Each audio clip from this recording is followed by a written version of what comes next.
If you're dying to see what happens next and want to stay 5 episodes ahead in this series and others, then why wait? Join our awesome community of over 500 members on Patreon, where they're already enjoying the latest episodes right now for as little as $2.50 for your first month. So what are you waiting for? Hop over to Patreon after this video and get exclusive early access. With that said, drop a like, leave a comment, subscribe to the page, and I'll see you in the next one. Zeno stormed down the steps of his towering throne, every stomp echoing like thunder through the endless palace. Frustration twisted across his face, more furious than the cosmos had ever seen him. His plan, the one he had been nurturing for countless millennia, had worked. He had retrieved the aquafoam. He had purified it. He had used it to open the gate to the first dimension, just as the ancient trial demanded. And yet there he stood, facing him. Zephyr, his father, the original king of all. And those cold, merciless eyes told Zeno everything. He had failed. Zeno's hands trembled at his sides. His voice cracked into a whisper, meant only for himself. What was all of this for? Memories flashed through his mind, his attendants, his guards, the loyal beings who had stood beside him since the birth of time itself, now slaughtered, wasted. None of it made sense anymore. A raging storm churned inside his mind, and a single thought blazed brighter than the rest: a redo. A complete redo of the entire third dimension. He had lost the first and second, but here, he could still wipe it all clean, rebuild it under his rule. I'll just have to handle everything myself, Zeno roared, his voice crackling like the shatter of galaxies, his hands clenched into tiny fists. Zarama is no threat to me. No one is a threat to me. His voice ripped through the palace like a supernova, and in that moment, the childish grin he was once known for disappeared, erased forever. What remained was pure, terrible authority. From across the throne room, Zephyr watched calmly, arms folded behind his back, an old sadness weighing down his shoulders. His voice was low and firm. "There you are," he said. "I'm your father, boy. You can't fool me. You're pretending you've grown, but I see the truth. This trial wasn't just about opening a gate. It was meant to forge you into the ruler the multiverse needs, the absolute authority over the 3 dimensions, the one to finally take my place." Zephyr shook his head slowly, disappointment dripping from every word. "But you failed," he said, "and as it stands now," he sighed, bowing his head, "I may never get to rest." The air grew heavy. A silence deeper than the void stretched between them. But then, something shifted. Zeno's eyes widened. He couldn't sense much from the third dimension while standing inside the first, but his father could. And through Zephyr's gaze, Zeno saw it too. Zarama, the first mortal, the one being said to be untouchable, was in pain. Zephyr's voice cut through the tension like a blade. "Come, boy," he said, motioning without looking. "It's not over yet. Do me a favor and don't intervene. I want to see how this plays out." A strange smile crept onto Zephyr's face. His ancient heart stirred, a feeling he hadn't tasted in eons, something between excitement and pride. His eyes gleamed as he whispered to himself. Wukong, the name floated out like a ghost. Those Saiyans, they were a mirror of Wukong. Their stubbornness, their pride, their fire to overcome even the impossible. "Even trapped inside a beast," he murmured, "they still fight." For so long, Zephyr had drifted in endless boredom, watching time crawl by. Now, finally, he felt alive again. Watching the Saiyans struggle was like tasting a forbidden fruit. It was delicious. "My foolish son," Zephyr whispered, almost laughing. "You have no idea what an extraordinary world you've created." Zeno turned sharply toward him, confusion flooding his mind. "What are you talking about, father?" The words snapped Zephyr out of his daydream. He cleared his throat, regaining his ancient composure. "Come, sit," he said simply. "The fight isn't over yet." Zeno gritted his teeth. He didn't want to obey, but something in his father's tone left no room for argument. Reluctantly, he stomped back to his throne, throwing himself onto it with a grunt of frustration. The moment he touched the throne, their eyes shimmered with a cosmic glow. Instantly, their vision tore across the dimensions like a live feed, stitching through realities until it locked onto the scene in the third dimension. What Zeno saw made his stomach drop. Zarama was clutching his body, a deep internal pain ravaging him from the inside out. This should be impossible," Zeno gasped, clutching the arms of his throne tight enough to splinter them. "Those Saiyans, How are they doing this? The very walls of the castle shuddered with his rising anger. Zeno knew exactly how Zarama's absorption ability worked. It was brutal. Once it trapped its victims, they were stuck in a cocoon-like substance inside Zarama's body, hovering on the edge of death. While they floated there, helpless, Zarama drained their power at will, feasting on their energy until they faded into nothingness. Their abilities, their strength, all passed on to him. No one escaped. No one had ever escaped. Once captured, it was permanent, eternal. A living coma with no hope of waking. It was the perfect prison, the perfect death. And yet, here they were. Zeno couldn't process it. His fists shook harder. Across from him, Zephyr threw his head back and laughed. It was a loud, rumbling sound that filled the palace and cracked the air like thunder. The Saiyans had become something more. They were rewriting the rules through sheer willpower alone. They were doing what gods, kings, and ancient beasts could not. Zephyr grinned, utterly captivated. "The fact that you never saw this coming, doesn't that excite you, son?" he asked, eyes gleaming with wild joy. Zeno said nothing. He only stared, stunned beyond words. Never, not once in all the ages he had known his father, had he ever seen Zephyr so alive. Deep inside, Zeno wondered, is he cheering for my downfall? The thought scraped at him like a blade. Zeno stood from his throne, his whole body humming with restrained fury. He couldn't take it anymore.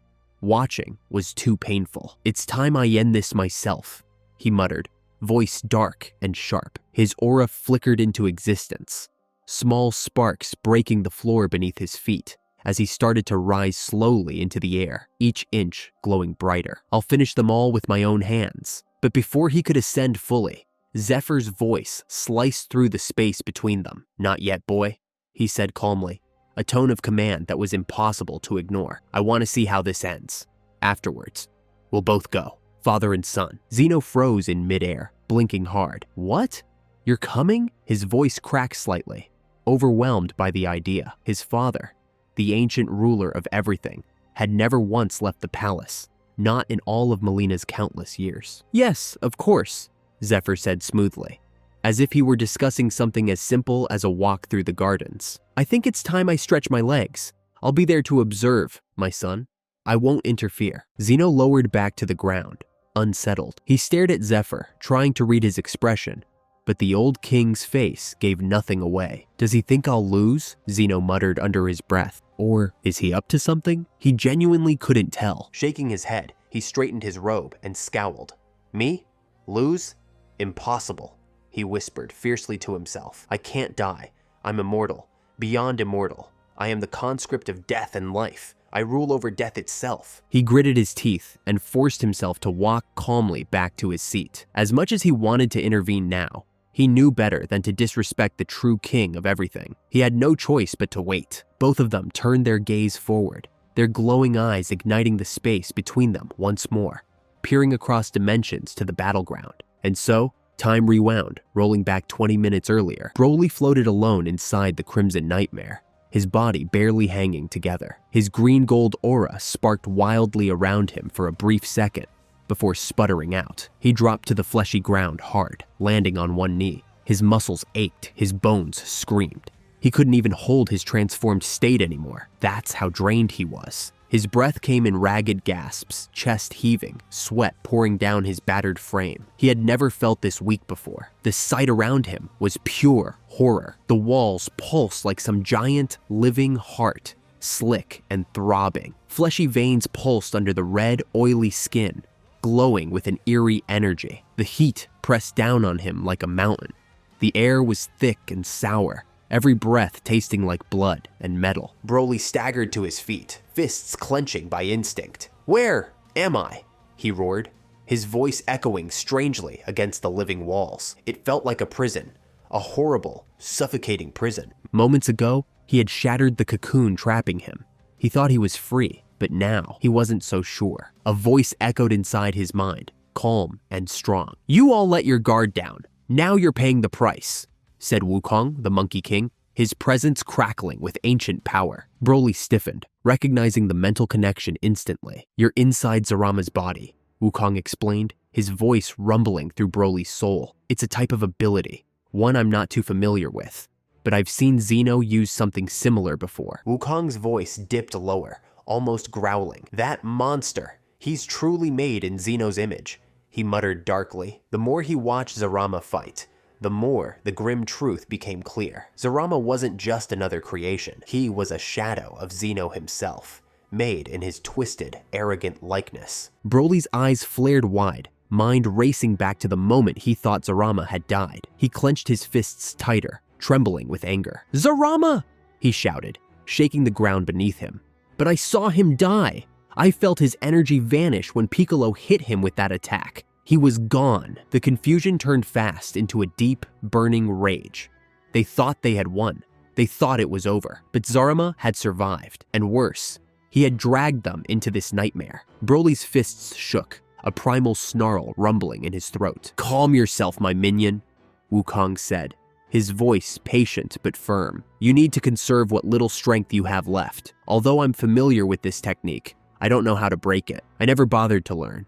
After all, I'm the Monkey King. No one can trap me." Broly snorted, anger flashing to the surface. "Apparently they can," he said mockingly, "since you're still locked up in that mountain." Wukong chuckled lightly, a sound that eased some of the tension. "Oh, you got jokes now, huh?" The banter broke the suffocating fear swirling around Broly. He closed his eyes briefly, sucking in a slow, deep breath. His massive chest rose and fell, and when he opened his eyes again, they gleamed a focused, deadly emerald. The wild rage that always threatened to consume him was still there, but now it was chained, controlled, harnessed. Wukong's divine presence settled in his spirit, steadying him like an anchor. Broly's thoughts sharpened to a blade's edge. There was only one mission now: free the others, and destroy Zarama for good. Outside, in the real world, Zarama staggered. A sharp, ripping pain shot through his gut, so sudden and fierce that he doubled over. He clutched his stomach, coughing up a splatter of dark blood onto the cracked battlefield. He gasped, wide-eyed. "But how?" he shouted, his voice a broken roar of disbelief. How could he still be conscious? It didn't make sense. That cocoon was supposed to leave its victims trapped forever, helpless and drained. Yet somehow, one of them, Broly, had shattered it from the inside. Zarama's face twisted in rage. "Those little he barked, his words ripping through the empty battlefield. Then it happened. He felt it, a sudden collapse deep inside him. His size shrank slightly, almost unnoticeably, but Zarama could feel it. It was like a piece of his core had been torn away, and with it, a chunk of his power. Panic flared in his eyes. Since Broly had destroyed the organ cocoon, Zarama's strength had dropped. And not just a little. It was a noticeable, dangerous loss. He gritted his teeth, feeling fear claw at the back of his mind. "I can't let this go on any longer," he howled, fists clenching so tight they cracked the air. At a time like this, when he had just challenged Zeno himself, Zarama couldn't afford to be weakened, not even slightly. If Zeno decided to step into the battlefield now, and Zarama wasn't at full strength, the thought alone made his gut twist harder than the wound Broly had left behind. "I must do something, and fast," he snarled. The scene shifted, diving back inside Zarama's body, to the pulsing nightmare Broly was trapped in. Broly moved cautiously through the shifting crimson haze, eyes darting side to side. He hovered above the fleshy ground, searching desperately for his comrades. But there was nothing, no energy, no sign of life. It was like they were already gone. "It's like they're dead," Broly muttered to himself, clenching his fists tighter. He reached out with his Kai sense, sweeping the area with everything he had left, but still, nothing. Only silence, only emptiness. His heart hammered against his ribs, but then he saw them in the distance, hanging like grotesque ornaments from the fleshy ceiling. There they were, 4 enormous cocoon-like pods, each pulsating slowly with dim red light. Thick veins and sinew wrapped around them like a spider's web, and inside each pod, he could just barely make out the blurry, unconscious forms of Goku, Vegeta, Gohan, and Piccolo. Broly's breath caught in his throat. His comrades, his friends, trapped, sleeping, slowly dying. A low, rumbling growl rose from deep inside his chest. His blood boiled hotter than any battle rage he had ever felt. "Guys!" he yelled, voice cracking through the thick air. "To think, just a while ago, I was stuck in one of those things," he muttered, his hands trembling with fury. Beside him in the spiritual space, Wukong tightened his grip around his staff, his sharp eyes narrowing. "Broly," Wukong said urgently, "you have to move fast. Zarama's not going to sit still while you undo his plans." Wukong's tone sharpened, like steel striking steel. "I'm sure he felt your escape the second you destroyed that cocoon," he added. "I guarantee he's feeling the effects right now." As if to answer Wukong's words, the entire ground under Broly's feet shuddered. A bone-deep tremor rolled through the fleshy landscape, almost knocking him off balance. A deafening roar thundered through the nightmare realm, shaking the walls. But the sound didn't come from one direction. It came from everywhere at once. A massive, disembodied scream of fury and hatred. Rah! The walls of Zarama's body convulsed, throbbing madly. Then, with a sickening squelch, long, dripping tendrils of living flesh burst from the walls and the floor. They lashed out wildly toward Broly like monstrous tentacles, each tip sharp as a blade, glistening with a strange, glowing slime. Every tendril was Zarama's will, his fury made flesh. Broly's eyes sharpened. He wasn't about to be caught again. In a blink, he pushed off the ground, flipping backward just as a tendril shot past his face. It snapped through the air like a whip, smashing into the ground where he had been standing, sending a spray of acidic goo hissing into the air. Broly didn't hesitate. Before the tendril could retreat, he grabbed it in both hands. His muscles flexed, bulging with raw strength, and with a mighty roar, he ripped the thing out by its root. The appendage dissolved into black mist with a wet tearing sound. Broly wiped the slime from his arms, breathing hard. "What are these things?" he shouted, voice full of frustration. He was genuinely shocked, and worse, he could feel his stamina dropping even lower. Another 2 tendrils lunged at him from opposite sides. Broly's instincts kicked in. With explosive speed, he spun in midair, slamming a powerful roundhouse kick into one tendril, sending it snapping backward. The other came in close, too close, but Broly slammed his palm into it, releasing a small but deadly kablast at point-blank range. Boom! The tendril exploded into chunks of steaming flesh. Broly landed, chest heaving. He was strong, stronger than anyone could imagine, but even he could feel his limits creeping closer. From the depths of his mind, Wukong's voice barked a warning.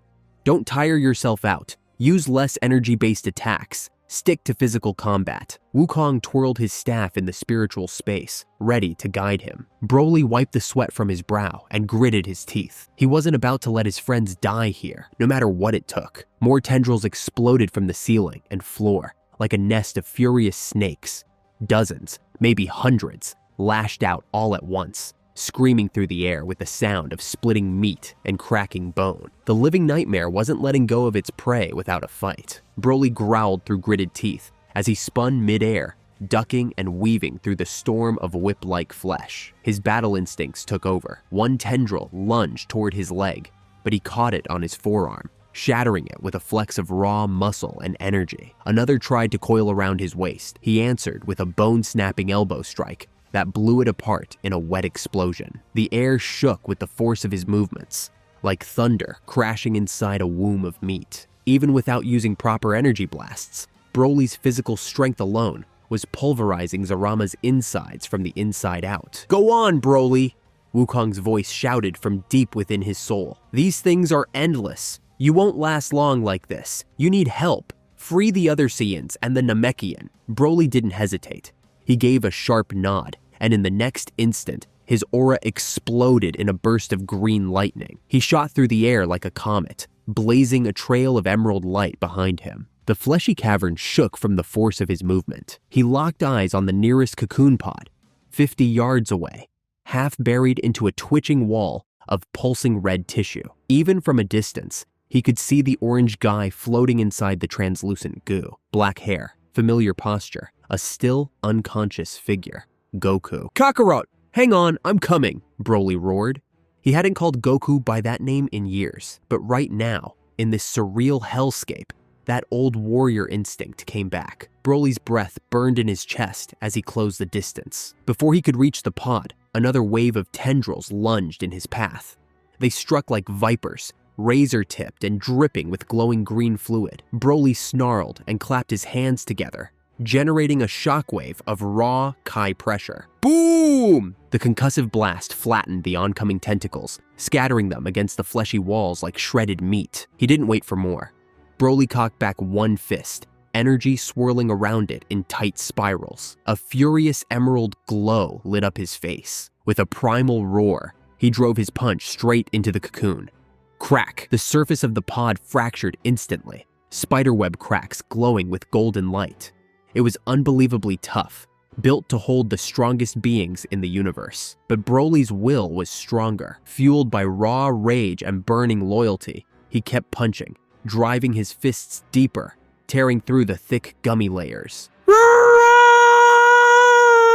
With a roar of fury, Broly grabbed both sides of the weakened pod and ripped it open with brute strength. The cocoon tore apart with a grotesque slurching sound, like wet taffy being peeled from a bone. A rush of bluish fluid poured out, splashing across Broly's chest. The stasis liquid spilled everywhere, the stuff keeping Goku in suspended sleep. Broly reached into the sagging mass of organic sludge and yanked Goku's limp body free. He pulled him into the open air, holding him up by the arm. Goku hung there, completely soaked, his skin pale and clammy. For a terrifying second, Broly's heart skipped. He wasn't breathing. Then, a twitch, a sharp gasp. Ha! Goku's eyes snapped open as he coughed, hacking up a mouthful of thick blue goo. His chest heaved as air rushed into his lungs. His dark eyes blinked hard, trying to make sense of the sight in front of him. But Broly, he whispered, still groggy. Broly grinned, holding him steady. Goku, he said, voice gruff but relieved. You all right? Goku coughed again, shaking his head like a dog, splattering slime from his spiky hair. I've been better, he said hoarsely. He looked around, blinking at the pulsating walls and the dim red light. What happened? His voice was slow, confused. He was still piecing it together. Broly scratched the back of his head. Well, he ate us. What? Goku's whole body jerked upright, his voice rising in panic. He what? No. Broly waved his hands quickly. I mean, not like that. We're just inside him, somehow. Goku stared at him for a long second, then suddenly burst out laughing. You almost gave me a heart attack, Broly, he wheezed, slapping his knee. Broly blinked in confusion. He was genuinely stunned. How can you laugh right now? He asked, frowning.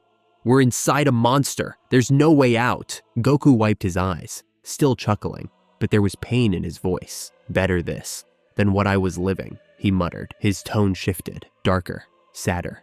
Broly's brows furrowed. What do you mean? Goku looked down at the goo-soaked ground, voice trembling just slightly. While I was in that cocoon, I wasn't asleep, he said. Not really. I was watching, over and over, trapped in a loop. He took a breath, trying to stay steady. I saw Zamasu kill Chi-Chi and Goten, my own hands doing it, again and again. Broly's eyes widened, his chest tightened. He didn't know what to say. I don't ever want to go through that again, Goku said, rubbing his face. I'd rather die than relive that. Oh, Wukong's voice echoed inside Broly's mind, intrigued and almost amused. Now I see how it works. Broly kept moving, his body tense and alert, but he listened. Looks like all of you were forced to either relive or witness your most painful memories, Wukong explained, over and over, until your mind just gave up. That's how he keeps you trapped. Your body stays frozen because your brain thinks it's real. You never wake up. He paused for a moment, sounding oddly impressed. It's brilliant, Wukong muttered. Cruel, but brilliant.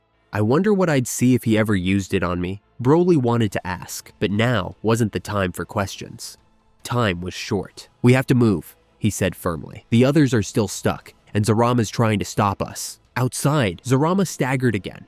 Blood gushed from his mouth in a thick stream. He dropped to one knee, body trembling. His breathing was sharp and uneven. No! He howled, fury and fear mixing in his voice. He could feel it. Another one had escaped, and now his body was collapsing even faster. With each Saiyan they freed, more of his internal power shattered, more of his true strength, the strength hiding deep within, was being torn away from the inside. Zarama shrunk again, reverting to his original size, the massive, overwhelming form he had taken moments ago, already beginning to wither. This shouldn't be happening. It couldn't be happening. His technique had never failed before. He'd used this ability on countless warriors across time.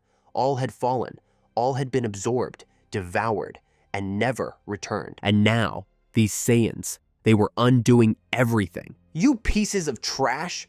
Zarama spat through clenched teeth, blood trickling down his chin. If this kept up, he might actually be forced to expel them and lose everything. But just then, something else happened. Something that froze even Zarama's heart. Above him, high in the sky, an eyeball opened, a glowing, all-seeing cosmic eye watching from the heavens above. Zeno. He wasn't hiding anymore. He wanted Zarama to know, "I'm watching you, and I could kill you at any moment." Zarama looked up, eyes wide with terror as he met that gaze. A primal chill washed down his spine. "You coward!" he shouted, defiant but shaking. "Now you want to show your face?" Before he could finish, another burst of blood exploded from his mouth. He groaned in pain, staggering backward. The Saiyans had just found another one. Back inside, another tremor rolled through Zarama's body like a tidal wave. One of the remaining cocoons, a greenish one clinging to the ceiling, started sliding deeper into the pulsing wall, as if Zarama was trying to hide it. Goku's heart dropped. He felt the energy signature flicker weakly. "Gohan," he growled, eyes narrowing. "He's moving them. He's trying to pull the pods away." Without thinking, Goku clenched his fists. His body was still weak, drained, but his spirit flared. He couldn't let his son suffer what he had just gone through. He kicked off the ground, rocketing forward toward the next nearest cocoon. It was buried halfway in a thick nest of red veins and twisting roots. He recognized the energy immediately. Vegeta. Broly followed close behind, the two Saiyans flying shoulder to shoulder through the fleshy nightmare. They weaved around twitching walls, dodging floating chunks of organic debris. The entire dimension was coming alive now, reacting to their attack like a living immune system. Columns of muscle burst out of the ceiling and floor, slamming down in their path. The air was thick with heat and the stench of raw meat. One huge column shot up from below, nearly smashing into Goku's side. "Heads up!" Broly shouted. He lunged, grabbing the back of Goku's GI and yanking him out of the way, just as the column crashed through the space they'd been in a second ago. The impact sent cracks spidering through the wall behind them. The column exploded into twitching, writhing flesh. Goku blinked and turned back with a smirk. "Thanks, I owe you another one." They didn't slow down. Ahead, the terrain shifted again. The floor suddenly cracked open beneath them, revealing a massive, tooth-lined maw, a grotesque mouth full of jagged fangs. It lunged up, snapping shut like a trap. Goku and Broly split midair, diving in opposite directions. Crunch! The jaws clamped shut between them, chewing only empty space. "You!" Goku shouted, flinching as he flew backward. "He's literally trying to eat us again?" "Not this time," Broly growled. He thrust out both hands, a surge of emerald energy pulsing in his palms. "Take this!" A storm of glowing green ki orbs erupted from his hands, each one exploding inside the mouth like high-powered bombs. Boom! Boom! Boom! The grotesque mouth was blown apart from the inside. Fangs shattered, flesh peeled back, and chunks of burnt meat rained from the sky. The smoke curled up as a scream echoed through the walls. Zarama shrieking from the pain. Up ahead, Vegeta's cocoon came into view. It was only a few yards away now, slowly dragging itself deeper along the wall as Zarama desperately tried to protect it. The pod throbbed and twisted, almost as if it had a heartbeat of its own. Vegeta's face was visible through the membrane, unconscious, sweat dripping down his brow. Even in sleep, his expression was intense. Goku could only imagine what nightmare was playing in his head. He reached the cocoon first, landing hard against the wall. Then, his thoughts drifted. What's he seeing? Maybe the time Beerus slapped Bulma. Goku smirked for a second, just enough to focus. With a shout, he drew back his fist. Golden energy blazed around him. In a flash, his aura exploded into bright yellow flames, his body crackling with the power of Super Saiyan. "Let's go!" Wham! He slammed his fist into the side of the cocoon. The impact dented the shell, but it didn't crack. Goku gritted his teeth, annoyed. His strength still hadn't fully returned. That punch should have shattered it. Zarama had taken precautions. After Broly shattered one cocoon with ease, the first mortal grew cautious. He reinforced the remaining pods, flooding them with more energy, binding the walls tighter with layers of spiritual force. This time, he wasn't letting anyone out easily. Far above, Zeno watched silently. Zarama could feel the pressure of that gaze, like a knife resting against his throat. He wanted to spit the Saiyans out, to be rid of them before they destroyed him from within, but he couldn't. He needed their power. Zeno was still out there, still watching, and Zarama knew he had to grow stronger if he was going to survive what was coming. Absorbing them was the only way. He had to finish what he started, but there's only so much you can do to reinforce internal organs. He may have had immortality. Yes, he wouldn't age. He wouldn't fall to disease, but that didn't make him unkillable. He could still be torn apart, and from the inside, that's exactly what was happening. Back inside Zarama's living body, Broly landed beside Goku in a crouch, fists still glowing. "Together!" he barked. The two Saiyans stood side by side, shoulder to shoulder, both drawing back glowing fists. Goku's was wrapped in a shimmering blue-white aura, calm and focused. Broly's blazed green and fiery, sparking with chaos and fury. 1, 2, 3, Broly counted. On 3, their fists slammed forward as one. Krakoom! 4 knuckles, 2 fists, 1 impact. The reinforced cocoon exploded in a brilliant flash of light and thick steam. The barrier that once seemed unbreakable shattered under their combined power, tearing open with a spray of glowing stasis fluid. Without hesitation, Broly lunged into the broken pod and caught Vegeta's limp body before he could hit the floor. "Vegeta! Vegeta!" Goku called out, hovering close, eyes full of concern. The proud warrior was soaked from head to toe in the gooey blue fluid, his head slumped forward. For one awful second, he didn't move. Then, Vegeta jerked violently, sucking in air like a man pulled from the bottom of the ocean. "Ack! Cough! Cough! Blah!" He spit out a thick stream of fluid and groaned, body shaking. His eyes cracked open slowly, those sharp black irises slowly focusing again. The first thing he saw was Broly holding him. And that was enough to fire up his pride. "Unhand me, brute!" Vegeta barked, yanking himself out of Broly's arms. He floated awkwardly for a second, wobbling on his feet, then steadied himself, wiping his mouth with the back of one gloved hand. Disgust washed over his face as he looked down. What is this? What am I covered in?" Goku grinned mischievously. "Oh, nothing," he said. "You were just eaten. Kind of like how Boo swallowed us back in the day." He chuckled, teasing Vegeta the same way Broly had teased him earlier. But Vegeta didn't take it the same way. His face fell, mouth tightening, eyes narrowing. "The humiliation," he whispered, voice cracking slightly. "The shame." He wasn't joking. This wasn't just a defeat. It was personal. He'd been devoured by his enemy, dragged into his body and trapped like a helpless child. Worse still, the memory he'd been forced to relive was exactly what Goku guessed. Beerus, Bulma, that slap. It echoed in his mind like a bell he couldn't unring. Vegeta snapped. His ki exploded around him in a frenzy, the energy going wild, unstable, like a storm breaking through its cage. "Vegeta, what are you—" Goku started, but it was too late. Vegeta's hands trembled. His body began to glow with golden aura as his mind flooded with rage. His power pulsed erratically, bursting in waves. Then, he did something no one expected. Not Goku, not Broly. No one. Vegeta activated his spirit fission, but not to split an enemy. He used it on himself, to amplify, to separate, to expand. His body surged with energy, and in seconds, he began to grow, rapidly. Vegeta was gigantifying. "Giant form?" Goku stammered, eyes wide as he watched Vegeta's form triple, then quadruple in size. "Vegeta, what are you doing? Are you trying to kill us? Stop." But Vegeta wasn't listening. His shame boiled hotter than any power he'd ever known. He couldn't accept it, not as a warrior, not as a prince. The idea of being swallowed, of being humiliated like this, it shattered him. He just kept growing. Inside Zarama's body, his form swelled bigger and bigger, tearing through flesh and organ walls like they were made of paper. And outside, Zarama screamed, "Rah!"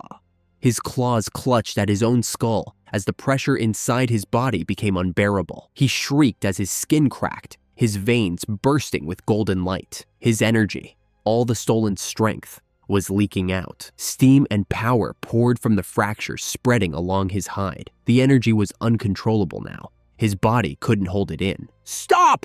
Zarama howled, "Stop it!" But it was too late. He tried to force them out, vomiting them from his body in a spray of glowing bile. Goku, Broly, Gohan, and Piccolo all shot from his chest like bullets, crashing down onto the ground outside, soaked but alive, all except one, Vegeta.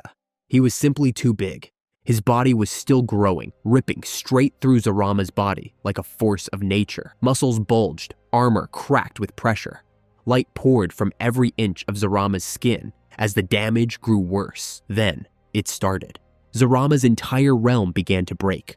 A massive, jagged hole tore open in the sky above. Light from the outside universe pierced the nightmare realm like a divine beam through darkness. Vegeta's colossal form was pushing through, carving a path out of Zurama's body with brute force. The world shuddered. The light widened, and everything began to fall apart. Outside, the battlefield erupted as a towering pillar of multicolored energy shot from the top of Zurama's head. It tore into the heavens like a sword made of light, piercing through the thick clouds above. The sky split open as the beam danced between colors: green, gold, crimson, violet, each one crackling with god-level force. Zurama's voice twisted from a roar into a high-pitched, broken scream of agony. And then, with one final thunderous shout, Vegeta burst through Zurama's body like a meteor crashing through a planet. Boom! The first mortal exploded. Blood, bile, and broken organs blasted across the battlefield like a supernova of gore. Pieces of his massive frame were thrown in every direction, as if the universe itself had spat him out. And there, at the center of it all, was Vegeta, still massive, still radiating rage, his body covered head to toe in Zurama's blood. But it wasn't the same Vegeta anymore. His eyes were wild, his aura was jagged, his very form seemed twisted. He looked less like a Saiyan warrior and more like some demonic entity dragged straight from the pit of another world, a being born of fury and shame. Then his body gave out. Vegeta's form shrunk rapidly, all that monstrous power evaporating into steam. He dropped from the sky like a falling star and slammed into the ground, unconscious, spent. He had burned through everything he had left. The other Saiyans didn't fare much better. They'd barely gotten back to their feet when the exhaustion hit like a tidal wave. Goku collapsed first, his knees buckling. Broly dropped next, then Gohan, then Piccolo. Each one crashed down into the ruined earth, too drained to even speak. Even Piccolo, who had remained focused till the very end, could only mumble with his last breath, "We did it. We finally did it." And then he blacked out. Zurama was truly gone now. There was no second wind, no last transformation. He never even got the chance to unleash whatever power he'd gathered from absorbing the Saiyans. The monster was dead before he could strike. The battlefield fell completely silent. Smoke rose slowly from the craters. Wind drifted across the blood-soaked plains. The camera of the cosmos slowly panned around the wreckage, lingering on the fallen heroes, the broken earth. But then something moved and the silence shattered. There, lying still beneath a thick layer of bile, were two figures, twisted, soaked, but unmistakably alive. Raiko and the Grand Priest, the very one believed to be dead. His chest rose weakly, his fingers twitched. They were both unconscious, but very much alive. Zurama must have spit them out as well. Far above, Zeno's eyes widened. For the first time in an eternity, he was shaken. He'd believed Raiko was alive, trapped. But the Grand Priest? He'd been told the Grand Priest was dead. That was the word from Kairos, one of his trusted guardians. And yet, there he was, lying in the dirt, covered in blood and acid, breathing. Emotion surged through the Omni King's core. His eyes blazed. And then he moved. Not instant transmission, not teleportation. This was something beyond. A movement so fast, so divine, it didn't bend space. It overrode it. One moment he wasn't there, and the next, he was, standing over his warriors like a shadow of godhood. The fastest movement shown in this story so far. And there he stood, Zeno, the Omni King, his small body glowing with untold power, his tiny frame radiating more pressure than the cosmos itself. He looked down at his fallen attendants, and then a smile, not cruel, not cold, a real warm smile. Because even though he could make another Grand Priest, another Daishinkan from scratch, it wouldn't be him. It wouldn't have those memories. that loyalty, that presence. And Zeno was genuinely happy to see him alive. Without hesitation, he raised both small hands. His palms glowed with golden white light.